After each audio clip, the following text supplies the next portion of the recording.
열왕기하 5장 1절에서 7절 말씀 한 목소리로 읽겠습니다.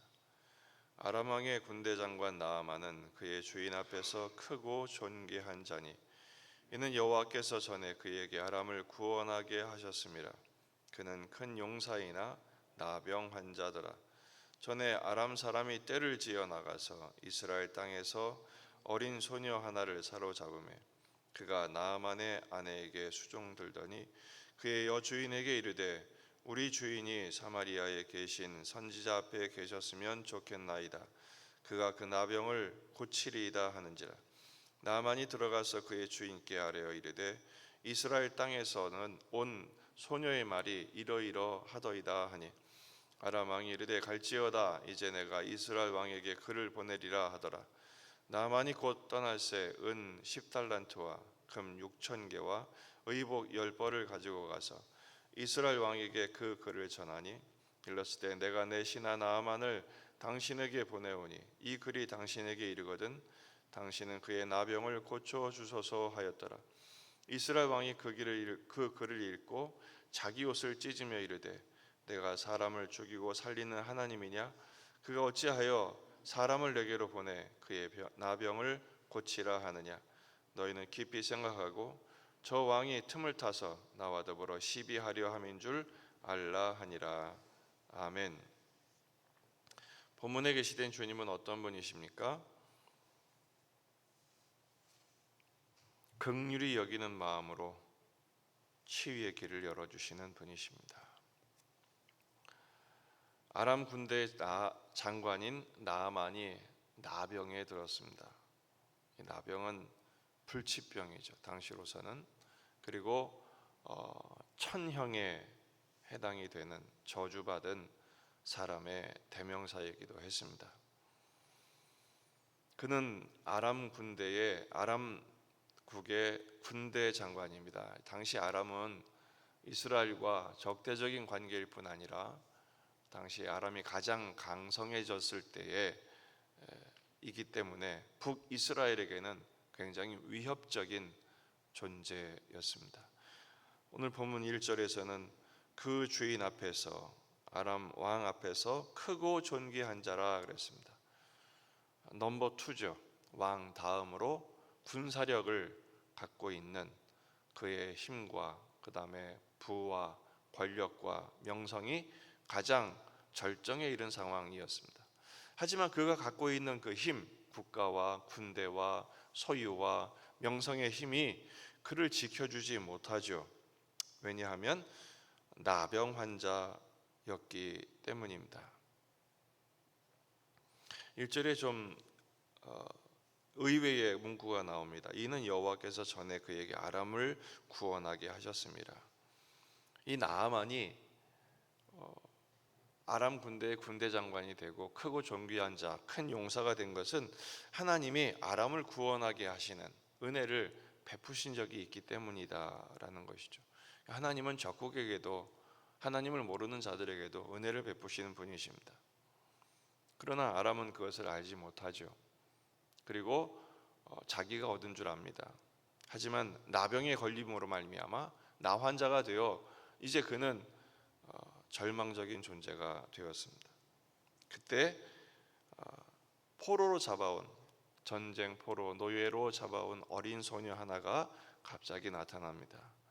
그리고 이런 말을 합니다. 그 여주인에게 우리 주인이 내가 살던 고향에 선지자에게 이 앞에 있었으면 그가 그 병을 고칠 수 있을 것 같습니다 라는 소식을 전하죠.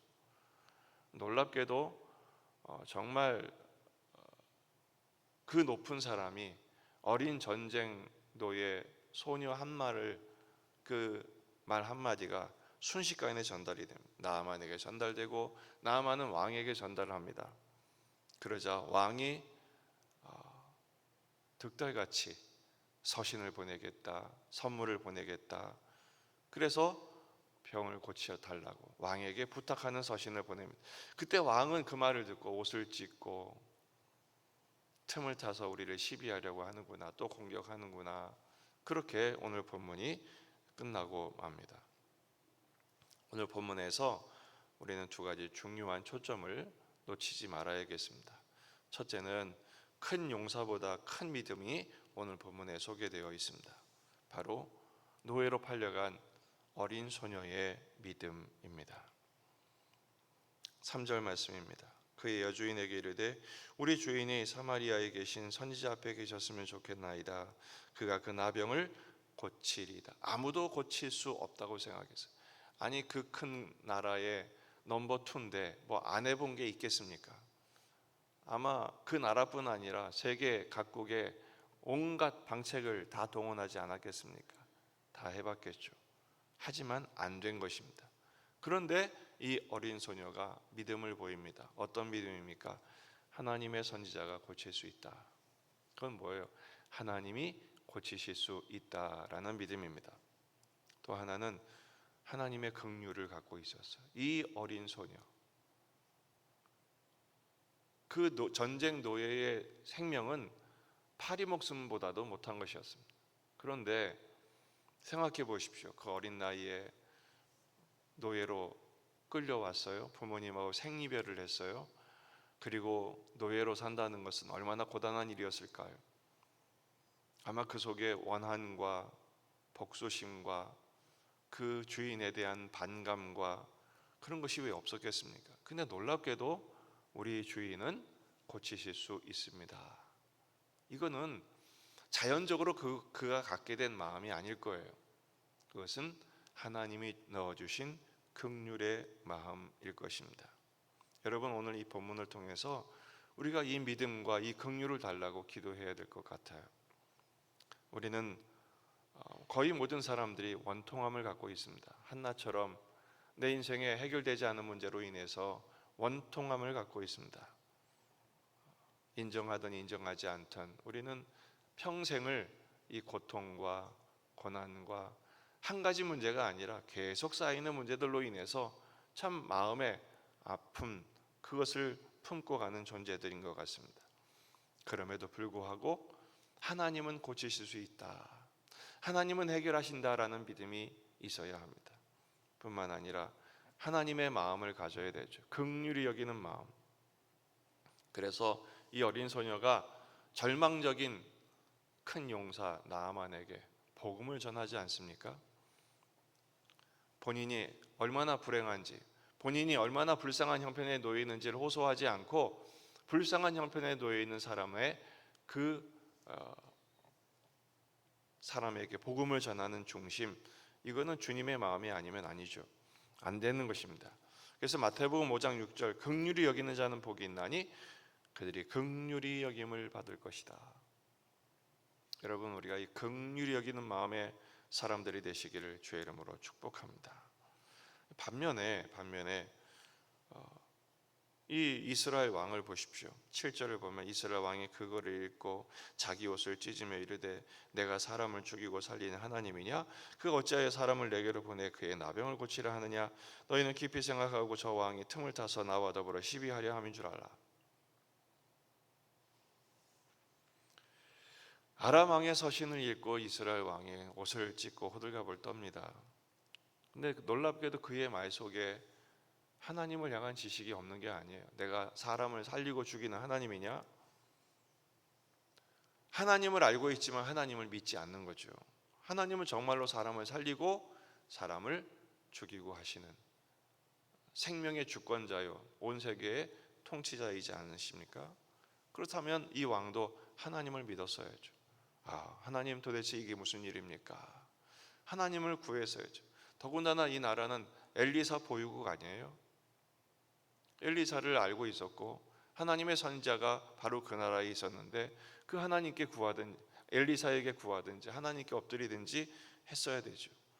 왕이었으나 믿음도 없고 긍휼도 없는 거지 같은 왕이었습니다. 가난한 왕이었죠. 어린 소녀보다 못한 왕이었습니다. 우리가 이렇게 되지 않아야 합니다. 큰 용사보다 큰 믿음의 사람이 되시기를 주의 이름으로 축원합니다. 오늘 본문 말씀은 두 번째, 질병도 은혜라는 사실을 교훈하고 있습니다. 어린 소녀의 말 한마디가 순식간에 전결이 됩니다. 이렇게 빠르게 전달될 수가 없어요. 여주인에게 말했던 것, 그 말이 곧바로 나아만에게 전달이 되고 나아만은 왕에게 부탁하니 왕은 즉시로 편지를 쓰고 예물을 준비하고 속전속결로 진행이 됩니다. 어떻게 이 어린 소녀의 말 한마디가 그렇게 빠르게 전달이 됐을까요? 나병이 아니었으면, 그 큰 병이 아니었으면 아마 귓등으로 듣지도 않았을 것입니다. 그렇습니다. 우리는 오늘의 내가 겪은 한계가 오히려 하나님 앞에 신속하게 갈 수 있는 기회가 됨을 깨달아야 합니다. 자기 한계를 겪어야 하나님을 찾게 되는 것이 우리의 모습이지요. 그래서 여러분, 우리는 위기를 경험할수록 하나님의 은혜를 깨닫게 될 기회가 됨을 놓치지 말아야 합니다. 시편 32편 5절 이하의 말씀입니다. 내가 이르기를 내 허물을 여호와께 자복하리라 하고 주께 내 죄를 아뢰고 내 죄악을 숨기지 아니하였더니 곧 주께서 내 죄악을 사하셨나이다. 이로 말미암아 모든 경건한 자는 주를 만날 기회를 얻어서 주께 기도할지라. 모든 상황을 주님을 만날 기회로 삼으라라는 것입니다. 진실로 홍수가 범람할지라도 그에게 미치지 못하리이다. 주는 나의 은신처이오니 환난에서 나를 보호하시고 구원의 노래로 나를 두루시리이다. 오늘 우리가 겪는 고통, 한계, 눈물, 그리고 답답함, 이게 오히려 신속하게 하나님께 나오게 하는, 내가 지금 주님 안에 있게 하시는 하나님의 은혜의 기회가 된다는 것입니다. 여러분, 이 시간 이 고통 속에서, 이 현실의 한계 속에서 하나님을 향한 시온의 대로가 활짝 열리시기를 주의 이름으로 축원합니다.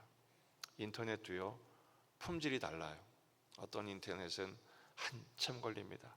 어떤 인터넷은요, 요즘 아주 고속 망이 있어서 순식간에 연결이 됩니다. 버퍼링이 없어요.